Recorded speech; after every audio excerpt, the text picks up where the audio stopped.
আজকে এই ভিডিওটি পশ্চিমবঙ্গের সরকারি এবং সরকারি সাহায্যপ্রাপ্ত যে সমস্ত স্কুলগুলো রয়েছে ক্লাস 1 থেকে 8 পর্যন্ত যে হলিস্টিক রিপোর্ট কার্ড অনলাইনে আপলোড করতে হয় তার 3টি যে এবছর নতুন অ্যাড হয়েছে সেটা হচ্ছে LPCD learning perspective of cognitive domain, BCO behavioural cognitive outcomes এবং DPLS development of personality and life skills. এখন আমি এই ভিডিওটি অতি সহজে কিভাবে আপনারা এলপিসিডি আপলোড করবেন বা কমেন্টগুলো আপনারা পুট করবেন আমি দেখাবো। সম্পূর্ণ ভিডিওটি দেখুন, সঙ্গে থাকুন। তো আসুন প্রথমে আমরা লগ ইন করে নিই নিজের অ্যাকাউন্টে, সেটা স্কুল অ্যাডমিন লেভেল থেকে হোক বা আপনাদের যে টিচার্স আইডি রয়েছে সেই আইডি এবং পাসওয়ার্ড দিয়ে আপনারা নিজেদের স্কুলের পোর্টালে ঢুকে পড়ুন।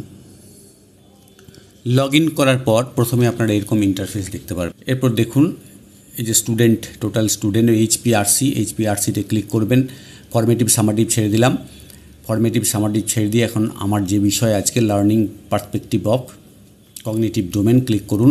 সেখানে দেখুন যে আপনাদের যে ক্লাসগুলো ক্লাস টিচার হিসেবে এন্ট্রি করে দিয়েছে অ্যাডমিন লেভেল, সেখানে গিয়ে ক্লাস এবং সেকশন এবং ইভ্যালুয়েশন 1, 2 ইত্যাদি যেটা করেননি, বিশেষত 1 সেটা আপনারা করুন। ক্লিক করার পর এইভাবে স্টুডেন্টের নাম দেখতে পাবেন এবং এখানে দেখুন 7টি ডোমেন দেওয়া আছে এলপিসিডির 7টি ডোমেন। প্রথমে কি করবেন, প্রথমে এটাকে মিনিমাইজ করে নিন এবং তার আগে আপনাদের যে কাজটা করতে হবে এক্সেল শিটে আপনাদের যে ওই যে 7টি যে এলপিসিডি যে 7টি ডোমেন দেওয়া আছে, এখানে আমার লেখা আছে প্যাটার্ন অফ ইন্টেলিজেন্স, ওই যে শর্টকাট করা আছে পিআই, এরিয়া অফ ইন্টারেস্ট ইত্যাদি, এগুলো এক্সেল শিটে প্রথমে বানিয়ে নিতে হবে। আমার এক্সেল শিট করা আছে, আমি এই ডেসক্রিপশানে দিয়ে দেবো, তার লিঙ্ক আপনারা ডাউনলোড করতে পারবেন। এবং নির্দিষ্ট যে 7টি যে ডোমেন দেওয়া আছে এখানে পিওআই, এওআই ইত্যাদি ইত্যাদি এবিসিডি জি পর্যন্ত, এটা কিন্তু এক্সেল শিটে আগেই বানিয়ে নিতে হবে, আমার বানানো আছে। পার্টিকুলার যে কমেন্টগুলো এখানে করা আছে সেই কমেন্টগুলোই পার্টিকুলার আপনার যে এই যে এটা দেখতে পাচ্ছেন ড্যাশবোর্ড দেখতে পাচ্ছেন স্টুডেন্টদের এগেনস্টে যে 7টি কলাম আছে সেই 7টি কলামে কিন্তু বসাতে হবে এই এ থেকে জি পর্যন্ত। যদি না খোলে আরেকবার আপনারা এইভাবে খুলে নেবেন, ঠিক আছে, রিসেট করে নেবেন যদি প্রয়োজন হয়। এই দেখুন পিওআইয়ের যে ডোমেনগুলো রয়েছে এখানে 8টা ডোমেন আছে, এখানে একটা কপি করুন। কপি এভাবে করতে পারেন রাইট ক্লিক করে কপি করা ছাড়াও শর্টকাট পদ্ধতি ব্যবহার করবেন। শর্টকাট পদ্ধতি হচ্ছে কন্ট্রোল সি, অর্থাৎ এই যে এক্সেল শিট যেটা রয়েছে এক্সেল শিটের নির্দিষ্ট বক্সটি আপনারা সিলেক্ট করবেন। আগে সিলেক্ট করার পর কন্ট্রোল সি করবেন। কন্ট্রোল সি করার পর তারপরে এইখানে যখন আপনারা পুট করবেন, অর্থাৎ পোর্টালে যখন পুট করবেন নির্দিষ্ট বক্সে পোর্টালের যে নির্দিষ্ট ফিল্ড সেই ফিল্ডে গিয়ে ক্লিক করুন। ক্লিক করার পর কার্সার এলে সেখানে আপনি কন্ট্রোল ভি, কিবোর্ডে কন্ট্রোল ভি প্রেস করুন, সঙ্গে সঙ্গে এটা পেস্ট হয়ে যাবে ওই নির্দিষ্ট বক্সে। সবসময় মনে রাখবেন আপনারা যে এই যে নির্দিষ্ট ডোমেনগুলি রয়েছে সেই ডোমেনগুলির নিচে যে কমেন্টগুলো আছে কোনোটাতে 8টা, কোনোটা 3টে, কোনোটাতে 21টা, কোনোটা 22টা এভাবে দেওয়া আছে, আপনারা অবশ্যই দেখতে পারবেন এই এক্সেল শিট ডাউনলোড করার পর, বা অনেকেই হয়তো করে নিয়েছেন। মিনিমাইজ করে নেবেন যেন একটা ডেস্কটপের মধ্যে বা ল্যাপটপের মধ্যে, মোবাইলে করা কিন্তু খুবই অসুবিধা হয়েছে। এখানে একটা কথা বলি যে নীল লেখাটা হলো বা এনএল লেখা হলো কেন লেখা হলো, এটা হচ্ছে স্পেসিফিক লার্নিং ডিসএবিলিটি। এখন কোনো স্টুডেন্টের ডিসএবিলিটি নাও থাকতে পারে, সেই জন্য আমি এখানে নীল করলাম, ঠিক আছে। তারপর হয়তো দেখবেন যে এফওএ মানে হচ্ছে এই যে ই ডোমেনের মধ্যে ফিচার্স অফ অ্যাংজাইটি, এই অ্যাংজাইটি নাও থাকতে পারে। এখানে কিন্তু এই যে যেমন এসএলডিতে নীল লিখেছি সেরকম এফওএতে আপনি নীল বা এনও লিখতে পারেন।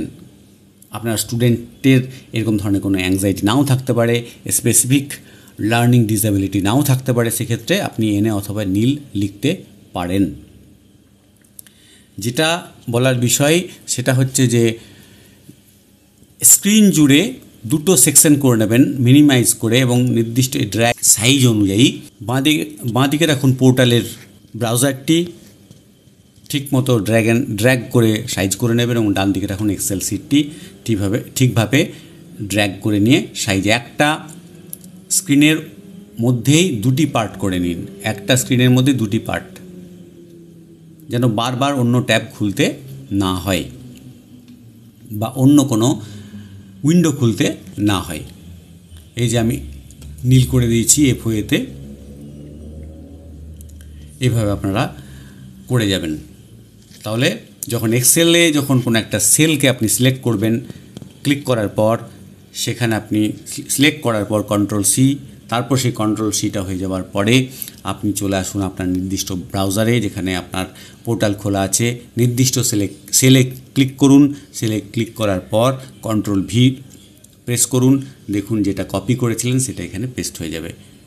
বারবার বলছি, একটা স্ক্রিনে দুটি পার্ট করে নিন, তাছাড়া কিন্তু অসুবিধা হয়। মোবাইলে করা কিন্তু এই পদ্ধতিতে মোবাইলে করা কিন্তু খুবই অসুবিধাজনক।